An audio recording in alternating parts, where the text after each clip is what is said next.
ce dont on va parler aujourd'hui, c'est la consommation de fibres. Et ben, les Français, ça va pas du tout.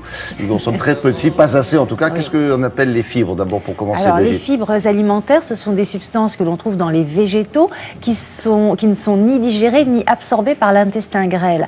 Alors, on en trouve dans beaucoup d'aliments, essentiellement les fruits et légumes, les légumes secs, les aliments que l'on dit complets, c'est-à-dire les produits céréaliers complets comme le pain complet, des pains spéciaux qui sont riches en fibres, le riz complet, les pâtes complètes.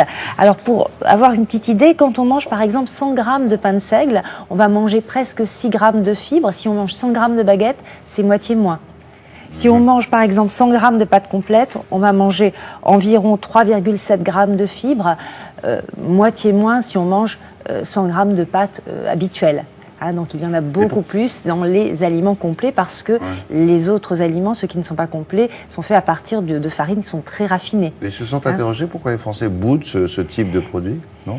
Alors, on va le voir en image tout de suite. Je voulais juste vous dire quand même que dans les fruits et légumes, on n'y pense pas assez peut-être, mais le fruit qui contient le plus de fibres, c'est la noix de coco, suivi après par, et oui, la noix de coco fraîche, qu'on n'a pas forcément l'habitude de manger. En France, on a plus de pommes que de noix de coco. Voilà, mais en tous les cas, c'est un fruit vraiment extrêmement riche en fibres, suivi quand même par les framboises et l'ensemble des fruits rouges.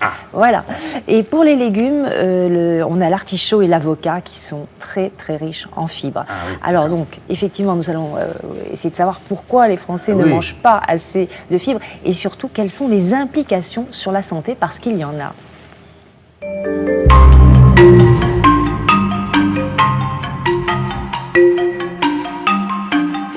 Les apports de fibres dans la population française sont bien en deçà des recommandations. 20 grammes par jour pour les hommes, 18 grammes par jour pour les femmes. C'est bien en dessous des 25 grammes qui sont les seuils minimums recommandés ou les 30 grammes par jour qui sont les seuils optimums. Les hommes mangent plus de fibres que les femmes simplement parce qu'ils mangent plus, notamment plus de pain et de produits de panification, plus de légumes secs et de légumineuses, ce qui explique un petit peu cette légère différence. Il existe des différences importantes en fonction du niveau socio-économique. Les plus bas revenus consomment 50% moins de fibres que les plus hauts revenus.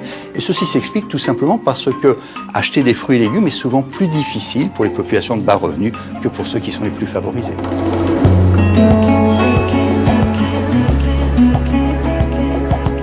Un apport insuffisant en fibres est un facteur de risque aujourd'hui reconnu de nombreuses maladies. Les maladies cardiovasculaires, le diabète, le surpoids et l'obésité, mais également le cancer colorectal et peut-être d'autres maladies encore. Ceci s'explique par les multiples mécanismes dans lesquels les fibres sont impliquées. D'abord, les fibres réduisent l'absorption des nutriments, diminuent l'apport calorique, favorisent également la fabrication de certaines hormones qui jouent sur la satiété, ce qui diminue le risque de surpoids et d'obésité.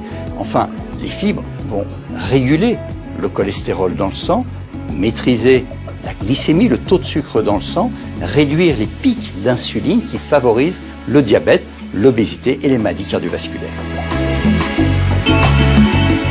Alors sur le cancer colorectal, les fibres ont un double rôle. D'une part, elles favorisent le transit intestinal et donc diminuent le risque de contact entre la muqueuse digestive et des substances qui seraient néfastes, cancérigènes éventuellement dans le bol alimentaire. Et d'autre part, les fibres vont être fermentées par des bactéries du tube digestif. Ça va aboutir à la fabrication de certaines molécules, ce qu'on appelle des acides gras volatiles, des substances qui vont protéger la muqueuse contre les processus de cancérogènèse, c'est-à-dire de production de cancer.